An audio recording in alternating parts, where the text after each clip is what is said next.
Hola, saludos desde el pico de la pandemia aquí en la Ciudad de México. Mi nombre es Víctor Villarreal Cabello y el día de hoy les voy a hablar sobre la terminación de los tratados de suspensión de su aplicación. Y bueno,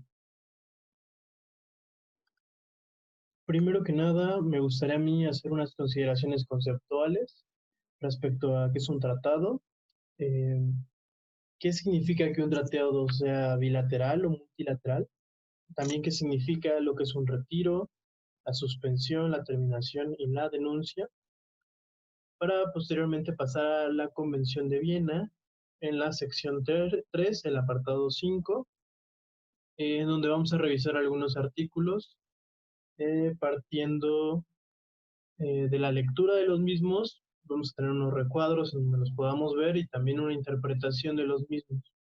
Posteriormente iremos a, bueno, tomaremos un ejemplo que me parece a mí que es bastante ilustrativo y después pasaremos a una opinión, veremos la bibliografía de este trabajo. Bueno, las consideraciones conceptuales. Para empezar, pues bueno, tendríamos que ver qué es un tratado, y un tratado es un acuerdo internacional de voluntades. Básicamente es un acuerdo celebrado por escrito entre estados y otros sujetos del derecho internacional. Y técnicamente aquí podemos partir también para tratar de analizar los tratados bilaterales y los multilaterales. Por una parte, los bilaterales es la firma de un tratado entre dos voluntades, puede ser dos estados o otro actor sujeto del derecho internacional.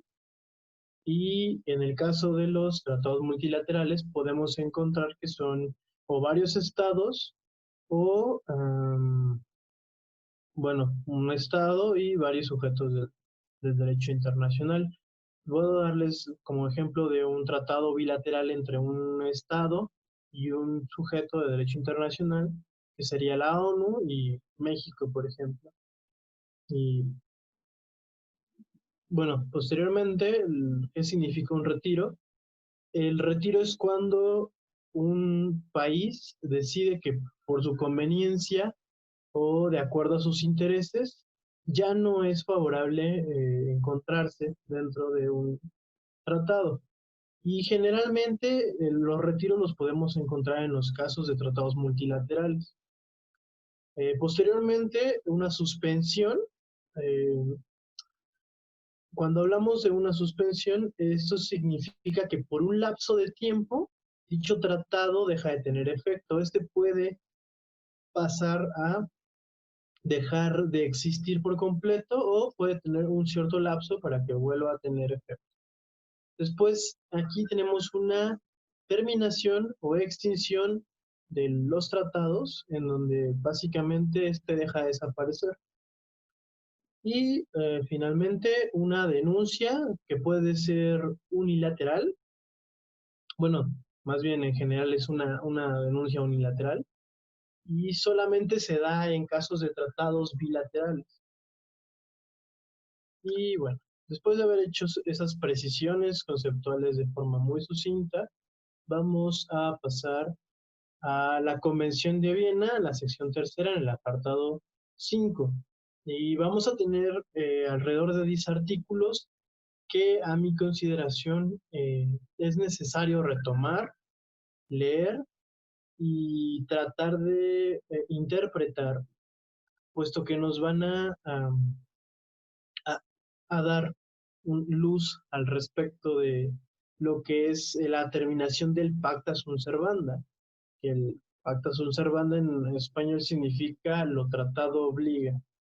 Por ejemplo, en cuanto al artículo 54, pues bueno, vemos que generalmente los tratados, la terminación de estos se deben de estipular de forma escrita, ya sea corresponde a las disposiciones del tratado o en cualquier momento, pero que en donde se hayan consultado a los demás actores dentro del tratado.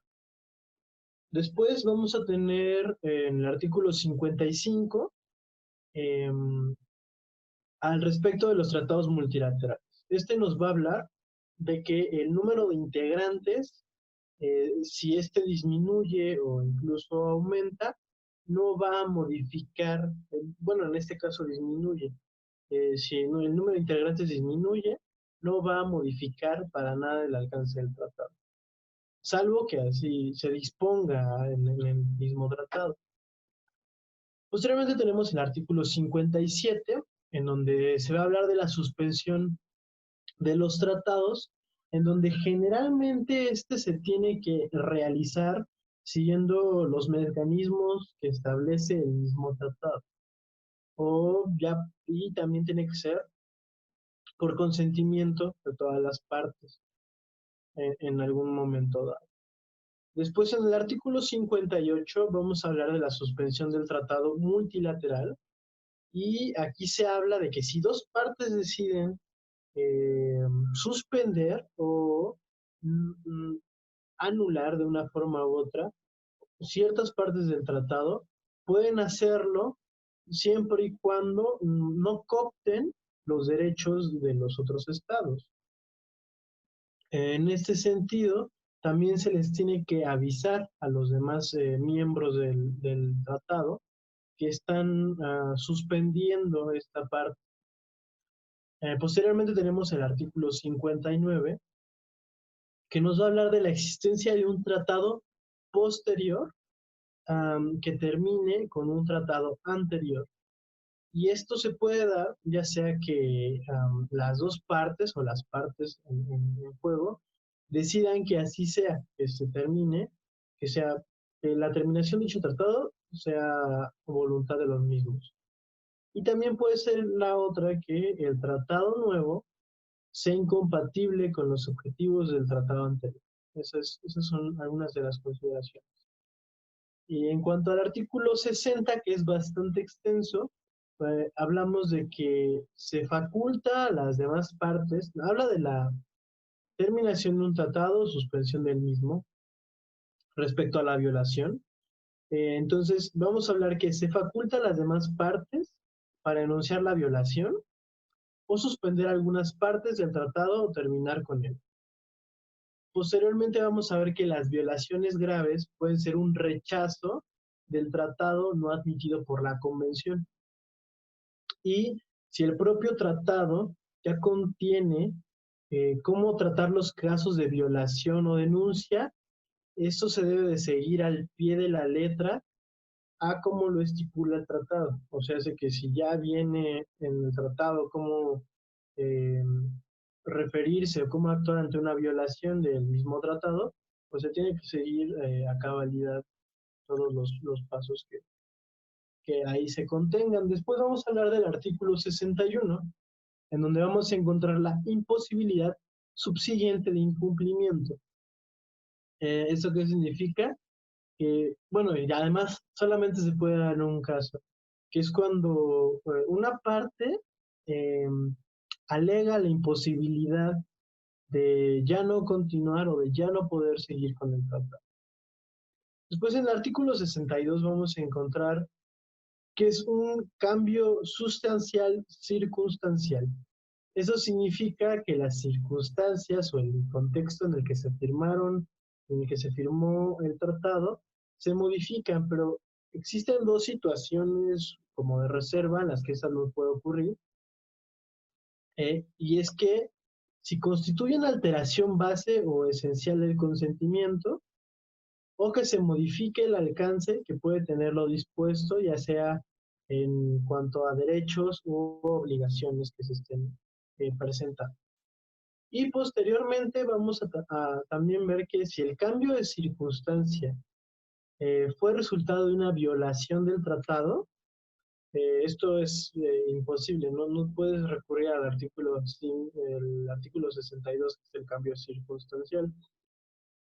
También vamos a ver que si, por ejemplo, el tratado tiene una, como se le conoce, frontera de cambio de circunstancia dentro de su margen jurídico, tiene ciertas estipulaciones al respecto de el cambio circunstancial, pues no va a poder tener efecto alguno. Y por ejemplo, en el artículo 63 vamos a hablar de una ruptura de relaciones diplomáticas consulares, en donde se va a tratar aquí de separar lo político con lo jurídico, es decir, que si existe una ruptura o un cierre de consulados o de embajadas, pues los tratados no van a tener efecto. Y esto con la finalidad de separar lo político de lo jurídico. Posteriormente, en el artículo 64, vamos a hablar de que el caso de una nueva norma imperativa del derecho internacional general de jus cogens, todo tratado firmado con anterioridad, contraviniera al principio, se considera dado por terminado. Es decir, que el Tratado de Viena lo que pretende es que trata de ponernos a consideración que si existiera un tratado firmado con anterioridad que no tuviera que ver o que no tomara el principio del jus cogens, que lo contraviniera, este tratado se debe dar por terminado. El jus cogens en ese sentido es necesario. Y aquí pasamos a nuestro ejemplo, y el ejemplo es el TIAR, eh, que me parece a mí que aparte de tener efectos jurídicos, también tiene efectos políticos muy interesantes. Aquí en esta lista podemos ver que varios países salieron, como lo fueron Bolivia, Cuba, Ecuador, México, Nicaragua, y el que nos importa es México claramente, en donde, bueno, este tratado es firmado por México y por una serie de países latinoamericanos cuando se presenta la Guerra Fría, en el contexto de la Guerra Fría, en 1947, y es un intento por Estados Unidos de reafirmar o de mantener al menos cierto espacio de seguridad. En este sentido, Fox, por ahí de 2001, anuncia que se va a retirar del tratado y en 2002 lo hace. Y aquí podemos enmarcar dentro de lo ya explicado un cambio circunstancial en donde a mí me parece que es un poco más político, pero el presidente de aquel entonces, Vicente Fox, hace referencia a que de México le va a dar preferencia a un tipo de concepto de seguridad, que era el concepto de seguridad multidimensional, que a la fecha es un concepto muy complejo y bastante trabajado por todos los autores neorrealistas. Le iba a dar más peso a ese tipo de conceptos que al concepto de seguridad hemisférica. Es un concepto que se basa en la seguridad militar y hablamos básicamente de militarización. Eh, en ese sentido, vemos también que es un retiro, aquí lo quisiera yo puntualizar, es un retiro por parte de México, puesto que se lleva a cabo en un contexto de un tratado multilateral en donde existió un cambio circunstancial, el cual podemos decir que fue un cambio, al menos en la concepción y en el peso que se le estaba tratando de dar a un concepto. De aquí me gustaría a mí pasar a la conclusión. Mi conclusión respecto a la Convención de Viena sobre el derecho de los tratados es al respecto de su importancia. A mí me gustaría recalcar la importancia que tiene esta convención, porque si bien nos da ciertos pasos a seguir, por así decirlo, es al menos un piso mínimo a respetar al respecto de los tratados y en cuanto al retiro o al menos a la suspensión. Y a mí me parece que es muy interesante porque no limita al menos en el aspecto político. Yo considero que el aspecto político a veces tiene mucho peso dentro de el juego o el escenario internacional, por lo que me parece a mí que este tipo de marcos jurídicos le dan cierto sustento y cierta lógica al concierto internacional que tengo. Por último, me gustaría presentarles mi bibliografía y me gustaría agradecerles por escuchar esta conversación. Espero que tengan un buen día. Hasta luego.